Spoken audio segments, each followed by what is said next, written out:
দেখুন বড়িগুলো কি সুন্দর হয়েছে। এই দেখুন ভেতরে ফাঁপা, এই ফাঁপা বলেই বড়িগুলো যখন সবজি দিয়ে রান্না করবেন একদম ফুলে ফেপে উঠবে। দুটো রান্নাঘর থেকে আপনাদের অনেক ভালোবাসা এবং স্বাগত জানাই। আজকে আমি আপনাদের সামনে নতুন একটা রেসিপি নিয়ে উপস্থিত হয়েছি। সেটা হলো বিউলির ডালের বড়ি। বেশ কিছুদিন হলো ভালো রোদ উঠছিল না এবং আকাশে কুয়াশাচ্ছন্ন ছিল। এখন একটু দেখছি ভালো রোদ উঠেছে, তাই ভাবছি যে বিউলির ডালের বড়িটা দেওয়া যাক। আমার রিকোয়েস্ট, আমার এই ভিডিওটি আপনি শেষ পর্যন্ত দেখবেন। তাহলে এখন শুরু করা যাক। বড়ি দেওয়ার জন্য আমি 2 কিলো মতো বিউলির ডাল গতকালকে ভিজিয়ে রেখেছিলাম। আজকে ভোরবেলায় আমি সেটা ভালো করে ধুয়ে জল ঝরিয়ে নিয়েছি। এই বিউলির ডালগুলো এখন আমি মিক্সার মেশিনে পেস্ট করে নেব। আপনারা ইচ্ছে করলে পাটাতেও পেস্ট করে নিতে পারেন। আমি 150 গ্রামের মতো আদা নিয়েছি, 100 গ্রামের মতো কাঁচা লঙ্কা নিয়েছি। এই লঙ্কা আদা আমি এই ডালের সঙ্গে অল্প অল্প করে দিয়ে পেস্ট করে নেব। আপনারা ইচ্ছে করলে শুকনো লঙ্কাও ব্যবহার করতে পারেন কাঁচা লঙ্কার পরিবর্তে। আমি মিক্সার মেশিন নিয়ে নিয়েছি। এখন আমি মিক্সার মেশিনে জারটা সেট করে নেব।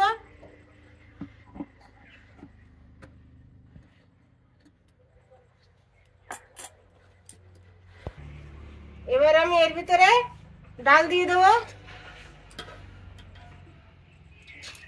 আমি পাত্রের অর্ধেক ডাল নিয়েছি, বেশি ডাল নিইনি।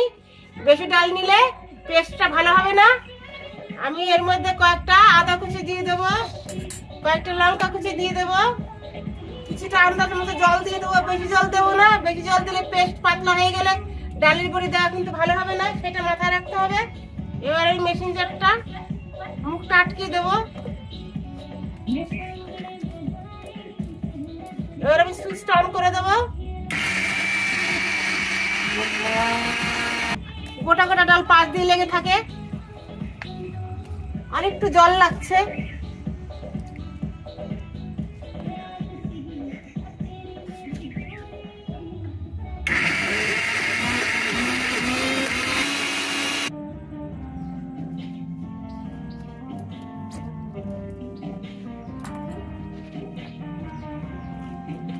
এবার দেখুন বড়ি দেওয়ার মতো আমার পেস্ট করা হয়ে গেছে।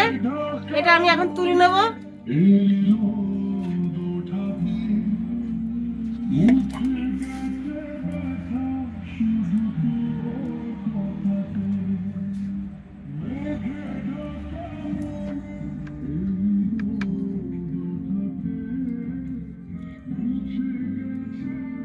এইভাবে আমি সব করে নেব। এই দেখুন আমার সমস্ত ডালগুলো পেস্ট করা হয়ে গেছে। এর উপর আমি কিছু গোটা জিরে ছেড়ে দেব, 2 চামচ মতো কালি জিরে দিয়ে দেব। এরপর আমি এগুলো বড় একটা গামলাতে ঢেলে নেব।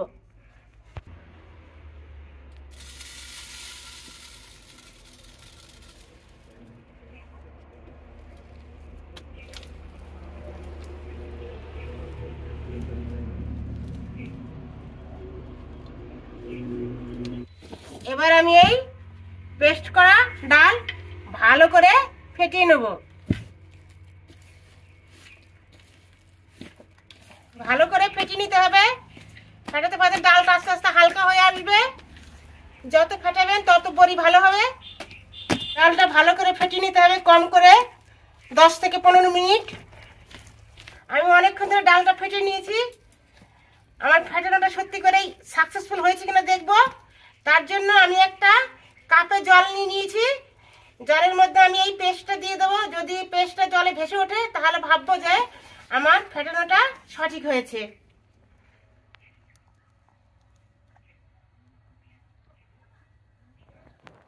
এই দেখুন কি সুন্দর ভেসে উঠছে, তাহলে আমি ভেবে নেব ফেটানো ঠিক হয়েছে।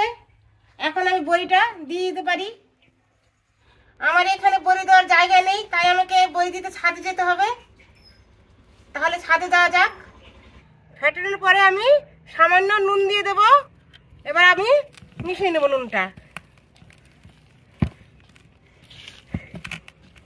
আমার নুন মাখানো হয়ে গেছে। আমি বড়ি দেওয়ার জন্য একটা সাদা চিকচিকি বস্তা পেতে নিয়েছি, তার উপর আমি মশারি পেতে দিয়েছি, আর একটা চালনিও নিয়েছি। আপনারা ইচ্ছে করলে সাদা কাপড়ের উপর দিতে পারেন, কিংবা বড় চালনিতেও দিয়ে দিতে পারেন, যার যেমন ইচ্ছে। আমি চালনিতে একটু সর্ষের তেল মাখিয়ে নিয়েছি, এর উপর আমি বড়ি দিয়ে দেবো।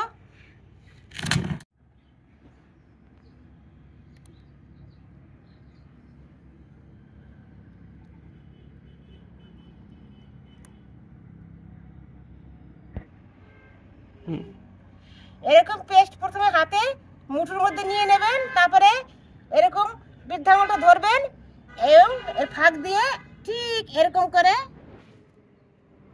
দিয়ে দেবেন।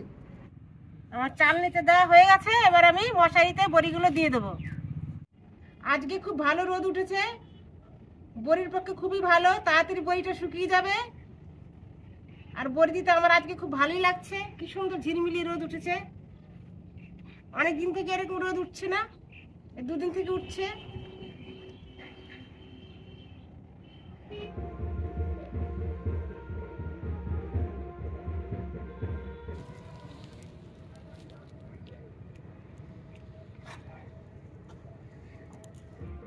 দেখুন আমার বড়ি দেওয়া হয়ে গেছে, দুদিন লাগবে শুকোতে। শুকোনোর পরে আমি আপনাদের বড়িগুলো তুলে আবার দেখাবো।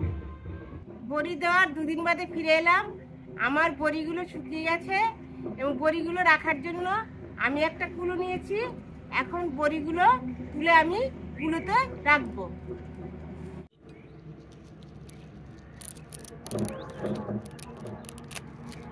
এই দেখুন কি সুন্দর হয়েছে বড়িগুলো, কি সুন্দর উঠে এলো।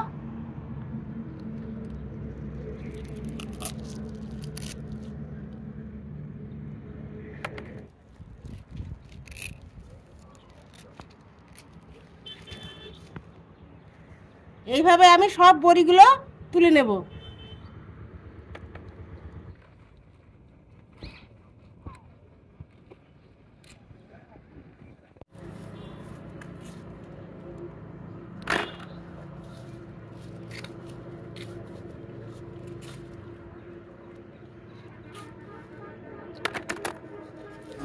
দেখুন বড়িগুলো কি সুন্দর হয়েছে, দেখতে কি সুন্দর লাগছে। একটা বড়ি আমি ভেঙে দেখাচ্ছি। এই দেখুন ভেতরে ফাঁপা, এই ফাঁপা বলেই বড়িগুলো যখন সবজি দিয়ে রান্না করবেন একদম ফুলে ফেপে উঠবে, অনেকটাই বড় হয়ে যাবে বড়ি রান্না করার পরে, খেতে খুবই মজার হবে। আপনারা এই বড়ি স্টোর করে রেখে দিয়ে অনেক দিন ঘরে খেতে পারবেন। আমার এই রেসিপিটি যদি ভালো লেগে থাকে তাহলে লাইক, শেয়ার এবং সাবস্ক্রাইব করতে ভুলবেন না। ভিডিওটি কেমন হলো কমেন্টে অবশ্যই জানাবেন। ভালো থাকুন, সুস্থ থাকুন, ধন্যবাদ।